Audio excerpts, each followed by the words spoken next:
they said, oh, this place is haunted. And I was like, oh, yeah, I've heard stories like over the, last couple of years. And they said, yeah, well, it's true. We even hired an exorcist at one point. So just letting you know that I think they push the spirits downstairs, so you're lumped with them now. And I said, oh, okay, great, awesome. This is the Deep in the Weeds podcast.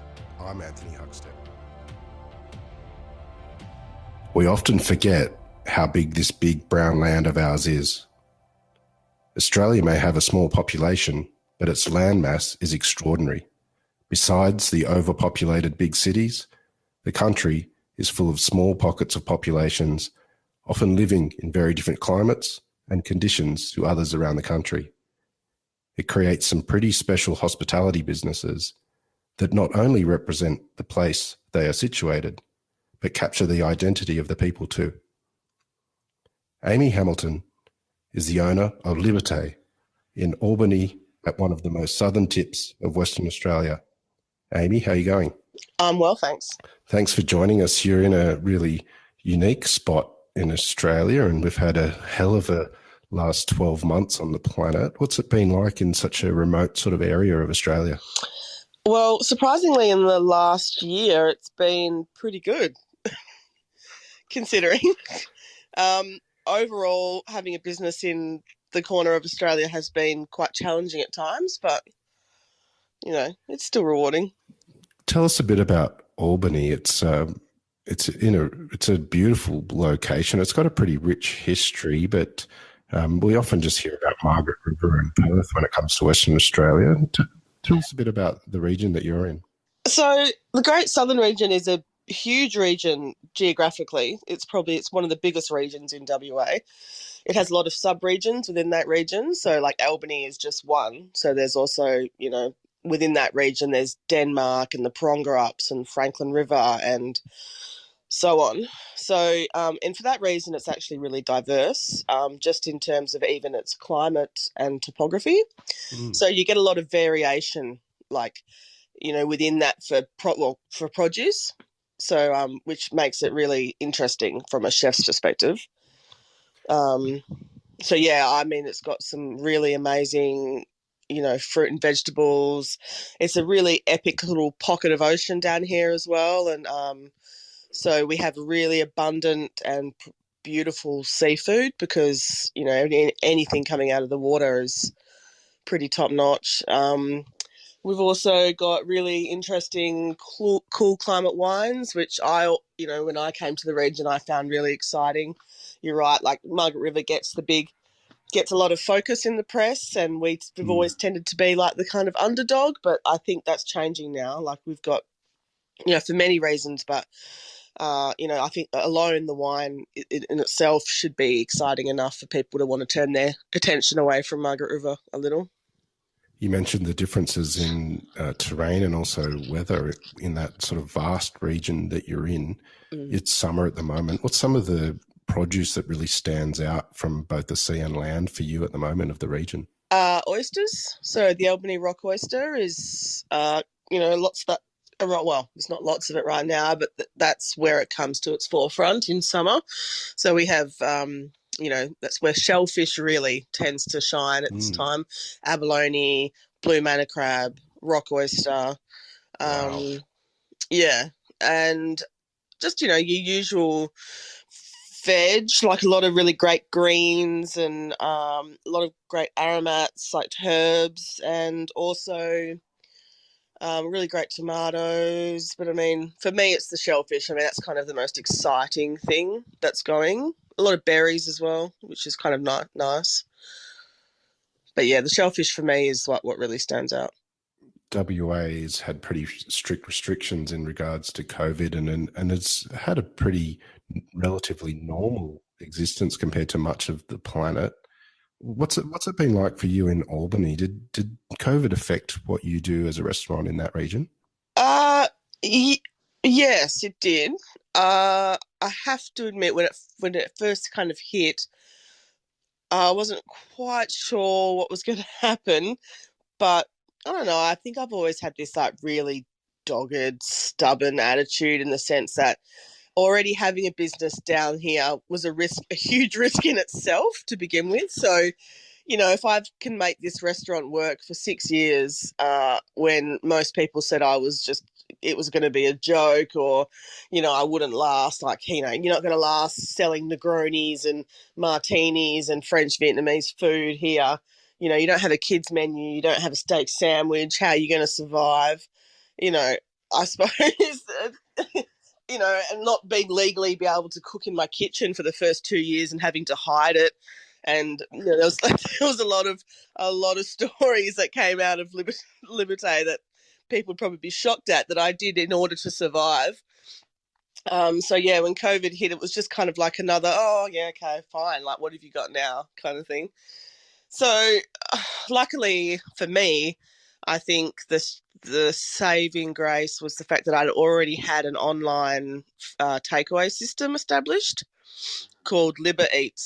So that allowed our whole menu to be accessed via takeaway already, which I think it would have been a bit challenging trying to set that up in the time frame if it wasn't there. So that in itself brought a whole new kind of attention to our business, that people knew it was there, but I hadn't really had the time to push it or really promote it. So when COVID hit and that got a bit of attention, that caused a whole new traction in our business that essentially wasn't even getting a lot of attention before. So, for example, in the period the year before of, between March and May, which let's just say was the hardest hitting time for us for COVID, we sold about $2,000 worth of takeaway food, and this year we sold 60 in that time. So yeah, so I got to keep all my kitchen staff on.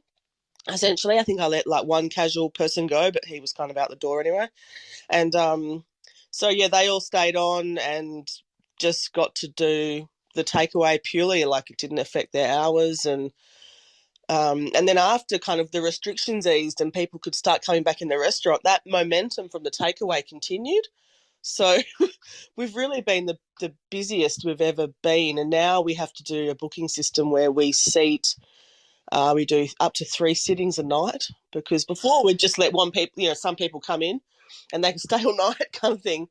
But now we've had to establish an online booking system that we didn't have before, just to literally deal with the volume of customers. I mean, to give you an idea, the phone line must have been out in the business yesterday, and it was we're shut on public holidays. So stupidly enough, I still get the calls diverting to my mobile.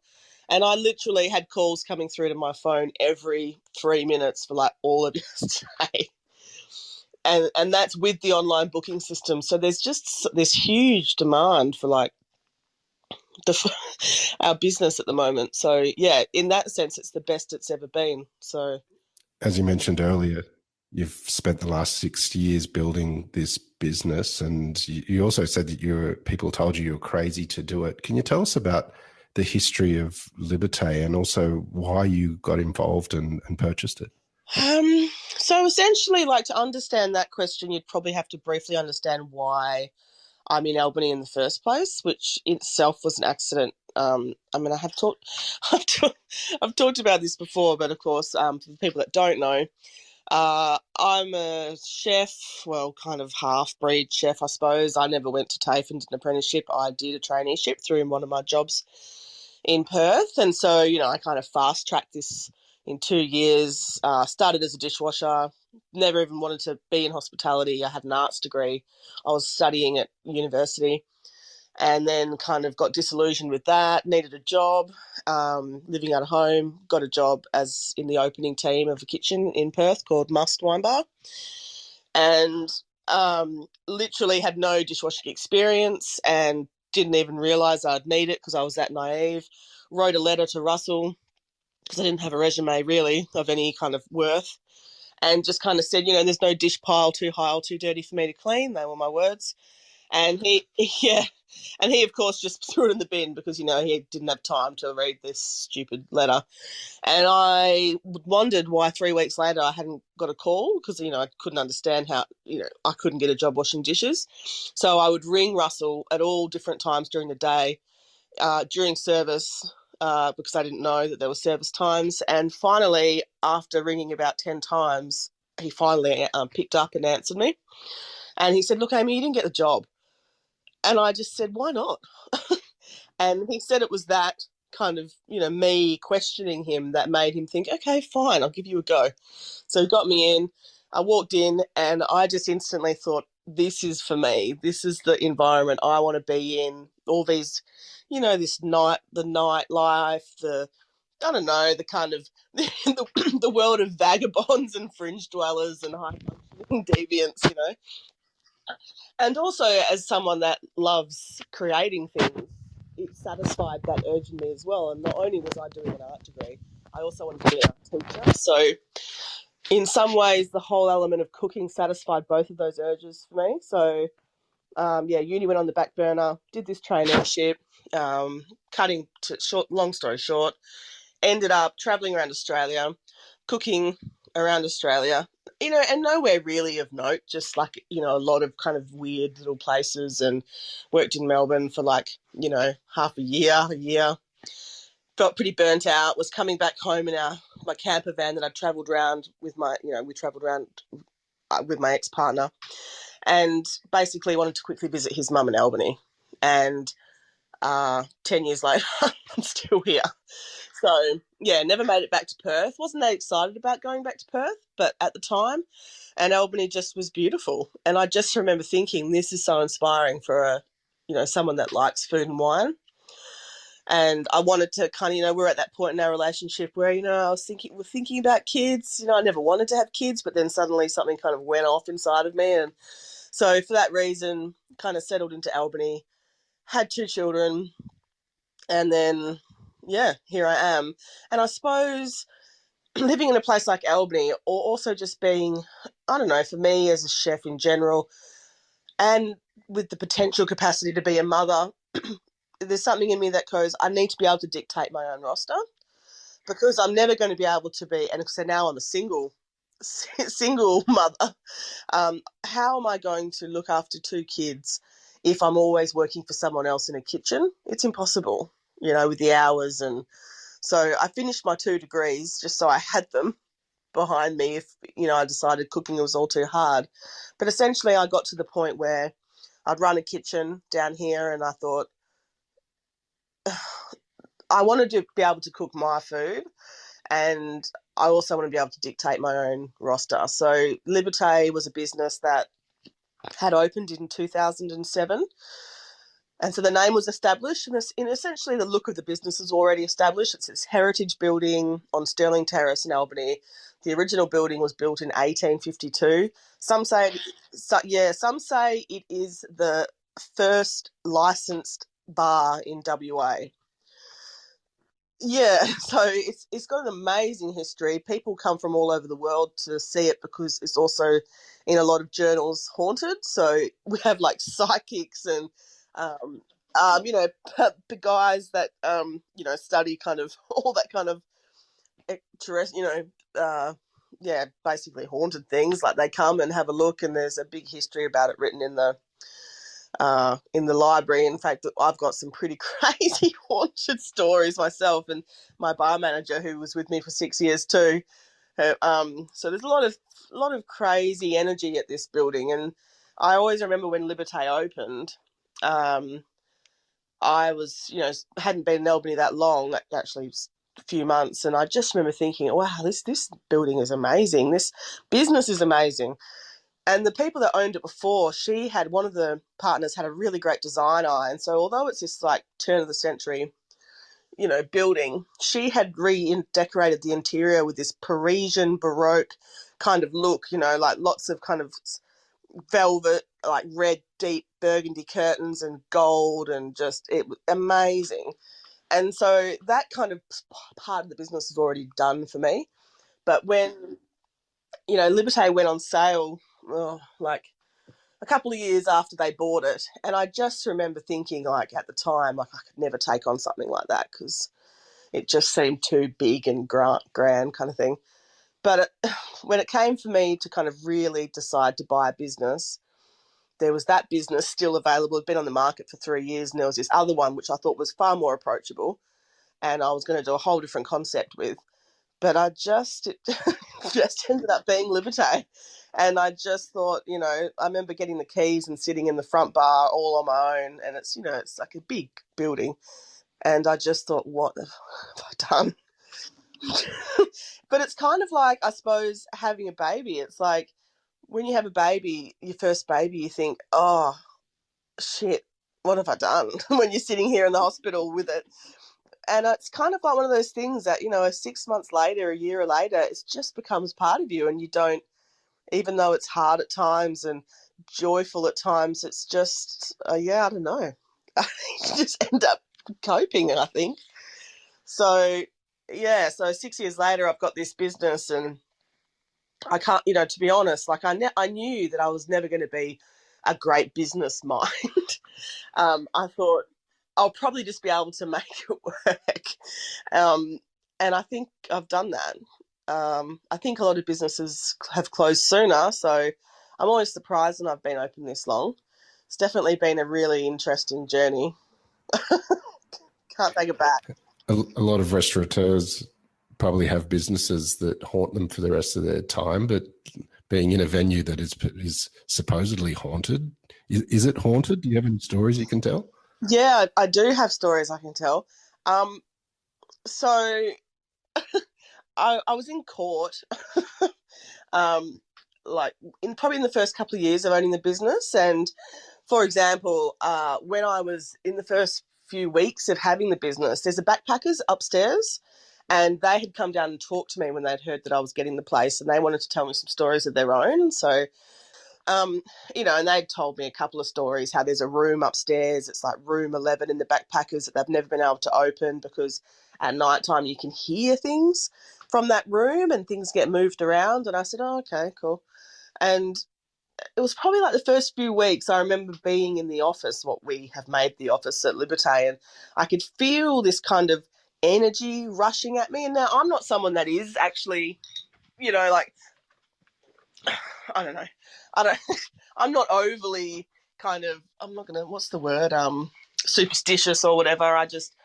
I'm open-minded for sure. And so anyway, I was in the office and I felt like this energy kind of rushing at me. It was really weird. And I thought, oh, I wonder if this is like what, I wonder if this is it, if this is the thing that. And I remember an episode of Sex and the City where Samantha at one point had a similar experience, and she was giving advice, I think, and she said, you just have to confront the spirit, confront it and let it know that you're there. And then, and then you'll be okay. And so after a couple of nights of being in the venue on my own and kind of feeling a little unsettled about this kind of presence that I kept feeling, I remember looking up at the ceiling and I said, listen, I don't know who you are, but obviously you've been here a long time and you're a little upset that I'm here. I get it. You're probably a bit territorial.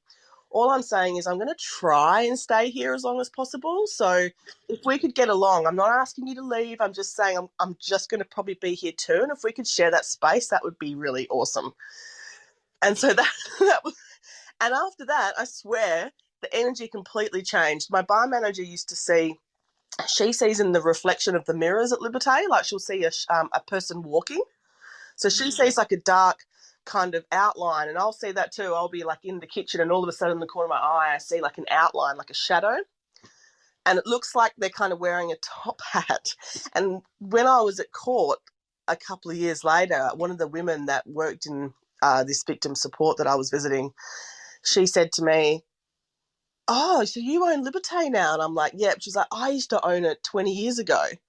And I went, oh, okay. She went, do you see the ghost? And I said, oh, I might do. She said, what does it look like? What does it look like to you? Is it a guy or a girl? And I said, I think it's a man.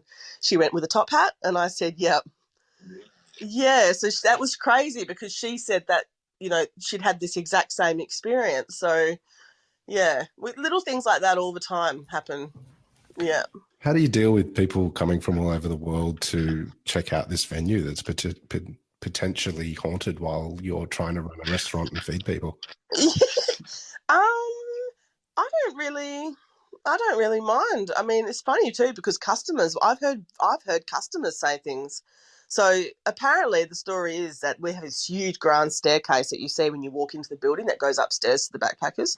And the story is on this staircase, that's where the guy got shot. So there was a bar fight and someone got shot on the staircase. Now, I don't know if this is the guy that hangs around Liberté, but a customer came in And I remember being in the office, which is kind of tucked under the staircase, and I heard her go, "Oh." And I went out the back and sat there with my bar manager, and these customers were on the other side of a screen in the back area where the ballroom we call it. And I heard this woman say, did you guys feel something when we walked past the staircase then? Oh, I felt something so eerie. Oh, like she had definitely seen or felt something, and her friends were oblivious, but yeah, I don't know, weird things happen like that all the time. It's just, I suppose I normalize it now. It's just kind of Liberte. Liberte is just, it's a crazy kind of magical place, really. Well, speaking of energy and experiences, you mentioned earlier that was what drew you to the industry. What do you love about running your own venue and having that ability to create your own food? I suppose I've always been a risk taker. In my past, it's probably been for the wrong reason, but I kind of like, I suppose, inevitably, there's an element of running my own business that excites me. And also that I have the ability as well to handle like risky situations or quite well. So that's kind of, I suppose, a big element. But also, I suppose I like, essentially the reason I got into hospitality is because I like the people in hospitality. I love, and I also love the act of cooking for people. I love the gesture of cooking. So when you get to do that on a bigger scale and people receive and enjoy your food and they start to have their own personal experiences in your restaurant and make memories and social history, I suppose that in itself is really rewarding. Also, my whole career was really built on a second chance. Like when I'd got my job at Must Wine Bar, there was a time I had to leave and go somewhere else for a while, and I my boss asked me to come back when I think a lot of bosses never would have, and it was that second chance that like really um, like made me want to not fail and not fail him and to really work hard towards a goal. And so I had that opportunity in Liberte with my staff. Is that my whole kitchen team are unqualified. I don't have any qualified chefs, which is crazy because we've got two hats, and we've achieved bar of the year from Gourmet Traveller in 2019, and and they're all promoted dishwashers, which is essentially was what I was, which is what I am. So, and a lot of these people in my kitchen are people that have been, fired or they've had a rough start, and I see sometimes it can be to my, hasn't been a good thing in my personal life, but my private life. But I often will try and I see the good in people. I see their potential, and I think with the kitchen, I've given people opportunities where others wouldn't, and it's amazing watching these people how they thrive and how because they're good people with good work ethics, and that's all I need. I can teach people, and as long as you like food. If you don't like food, I can't do anything with you. But if you love food and you love working in hospitality, then I feel like I can do anything. I can, we can achieve anything, and we've achieved amazing things. The guys in my kitchen wear shorts. It's a closed kitchen. I don't know what I'd do if it was open because it's pretty crazy.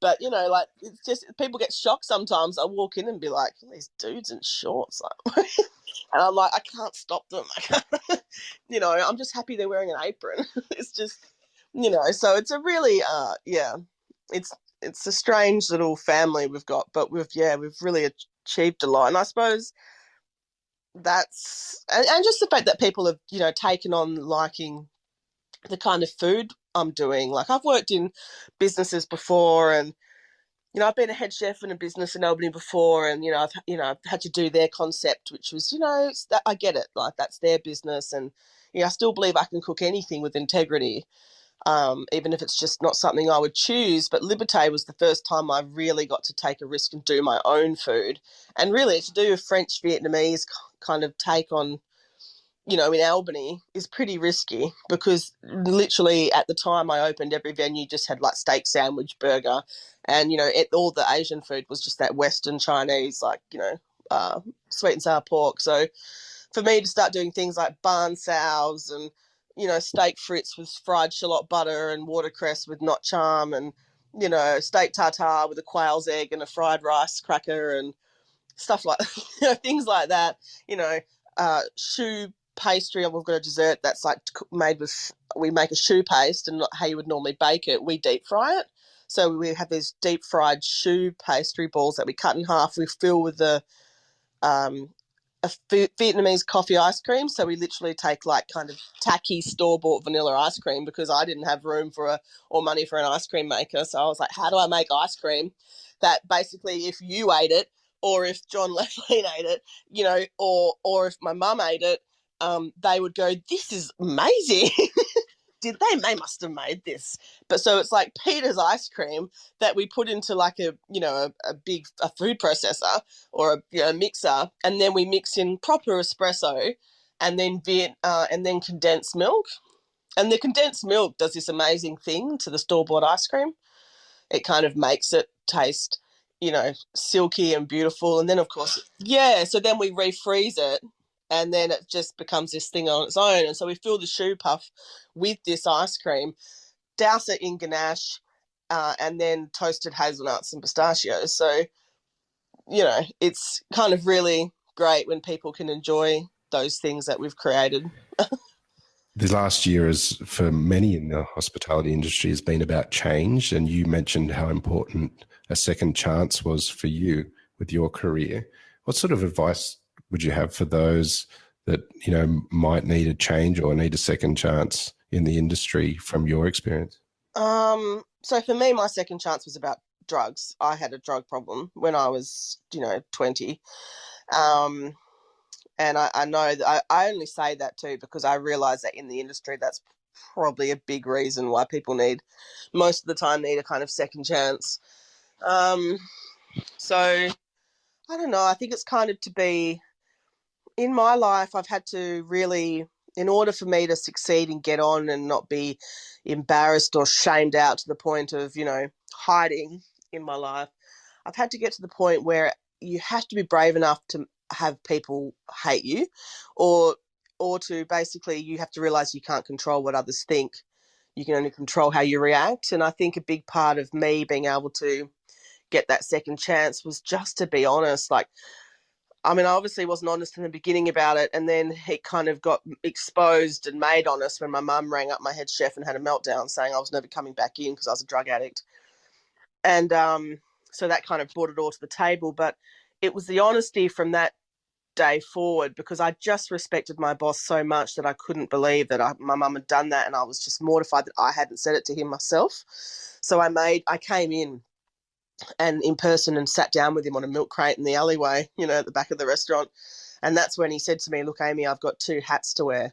One is your boss and one is your friend. And like, I really have a lot of faith in you and I want you to go away and get better and we'll hold your job, And so like, it was that kind of frankness and that conversation that just made all the difference really. And I think to anyone else that's having a problem and needs a second chance, you just have to bare your soul a little bit, I think, because I think most people in hospitality will understand it to a degree.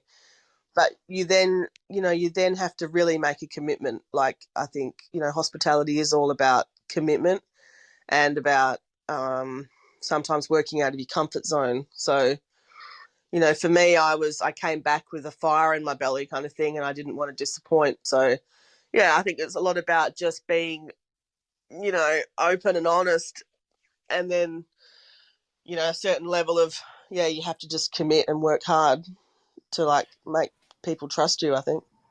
Well, your commitment to your industry and also to the region that you're in has resulted in a multi-award-winning establishment and a renowned venue, and it's in such a remote location in Australia. What's the next couple of years look like for you with Liberte? um yeah, I get asked that a lot. Sometimes I feel bad because I don't know.